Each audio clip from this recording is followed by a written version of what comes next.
Hi everyone, happy holidays. I wanted to hop on and chat a little bit about navigating the holidays with your child who has ADHD. Now, the holidays can be a really fun time, but they can also be a really stressful time, especially for our kids who have ADHD. Why? Well, there's lots of stimulation going on, lots of lights, noises, things to do, things to see, places to go, and it can be really stressful. So I have 7 tips to help you navigate the holidays with your child who has ADHD. The first thing I wanted to chat about is pre-teaching. So what is pre-teaching? Well, it's basically sitting down and chatting with your child about what's going to happen later on in the day, maybe an event you're going to before you get there. So, for example, just say you have a Christmas party to go to and you know there's going to be lots of food, you know there's going to be Santa there, but you have the picky eater. So, what I suggest you do is sit down with your child and say, hey honey, we have a Christmas party coming up this afternoon or this evening, and I wanted to chat with you a little bit about what's going on, and let's kind of make a plan so we have make sure it's a really fun time for all of us.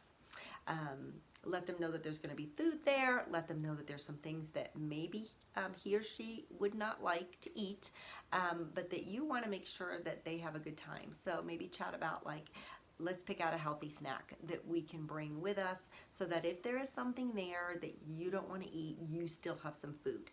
What does that do? That helps your child know that you are putting them first, so that when you get to the party, they have food. If they go into the situation and they see food that they don't like and you're not prepared with a healthy snack, what can happen? Their blood sugar is going to drop. They're going to get escalated and get have a meltdown. They're going to get disoriented and just really not have a good time, which means that you're not going to have a fun time either, and you might even have to leave early, and then you're upset. So let's think about pre-teaching and letting their child know right away that, well, there is going to be some food there that you might not like. Let's find a healthy snack that you can eat while people are eating this other food, right? Always want to include a protein, always want to include a fruit and a veggie, and maybe a small treat, something that doesn't have a lot of sugar, but something that they would like. So that's an idea for that. Also, if Santa's going to be there, that's another thing. Pre-teach and let them know, well, Santa's going to be there and he's going to be giving out some gifts to people. He might not everybody might not get a gift. So kind of help them to think through that as well. Maybe it's just the younger kids that might get gifts, and your child's maybe 10 or 12, and maybe they're only giving gifts to 5 and under.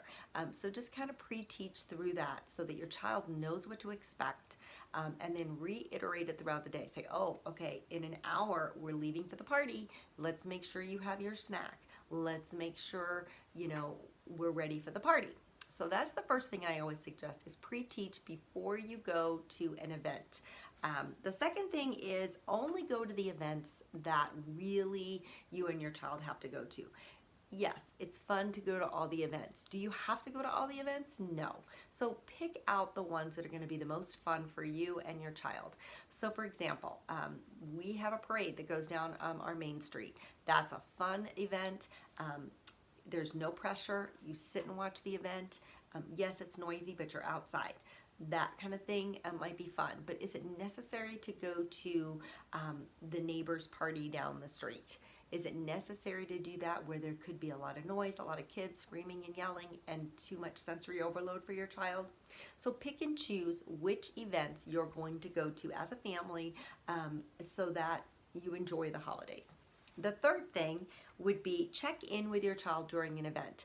So that really will do a couple of things for your child. It'll help them feel secure that you're there, that you're checking on them. They'll feel safe. Also, if they are having a hard time, you'll know it. And they can tell you, Mom, I'm having a hard time. And if they start to have a meltdown, you'll know what's going on. So check in with your child during the event. It helps reduce the amount of meltdowns that they would have, and they would feel just validated that you're listening to them and that you want them to have a good time as well. The next thing, number 4, is bring quiet entertainment for your child. So say that they are getting overstimulated, and you talk to the host, maybe your friend, whoever it would be, and say, my daughter's not feeling great or feeling a little overstimulated. Is there a room they can go to? So they might be able to go with their little iPad and make sure to pack their headphones so that they are able to be in quiet and listen to a show, or play a game on their device, or bring a quiet game, or bring a card game so that maybe a couple of kids can go and play together. Just something that that will help calm your child. If there's any sensory toys, sensory things that your child likes to bring, maybe a chewy tube, if they're having some oral motor stuff going on and that's calming for them. How about a weighted blanket? Bring something like that so that they feel secure. So that would be my next tip. The next one would be trips to the mall. Many of us want to go to the mall, see Santa, all that kind of stuff. Yes, that's great, but it can be very overstimulating. There's lights everywhere, there's people everywhere, there's music everywhere, there's lines everywhere, and there's things to purchase everywhere. And if your child has a trouble with being impulsive, there's lots of things they could do. It could be overstimulating, so they might run away. They might whine that they want to get a toy. And it's not an enjoyable time for anyone then. So if you can shop online, all the better. If you feel like you want to bring your child to the mall, make sure it's for a specific thing and then head out. So say you want to see Santa. Okay, so today we're going to see Santa at the mall. That's all we're going to do. Once again, what are we doing? We're pre-teaching.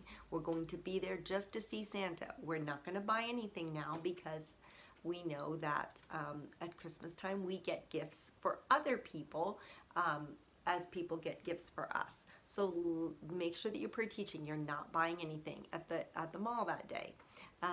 So just really set yourself up for success with that. So number 6 would be to be sure that you have a well-stocked bag for your child, with maybe a blanket, a pillow, how about some water, a healthy snack, or maybe a lovey. So if your child is upset, you have that bag with you no matter where you go. Maybe some sensory tools that they would like, maybe a chewy tube or something that helps calm them, would be definitely something I would include in that bag. And then the last thing is praise your child's good behavior.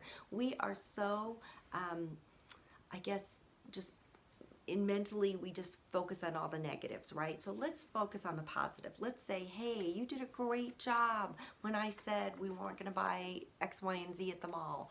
That's great. Thanks so much for being like that. Isn't it fun when we go to the mall and we don't, have a moment where we're arguing? And just praise your child for their good behavior, because they really are trying. It's a hard season to navigate with sensory challenges and impulsivity. So just praise your child and really have a great holiday season. So that is my prayer for you. I hope you have a blessed holiday season and really enjoy this time with your family. Have a great rest of your day. Bye now.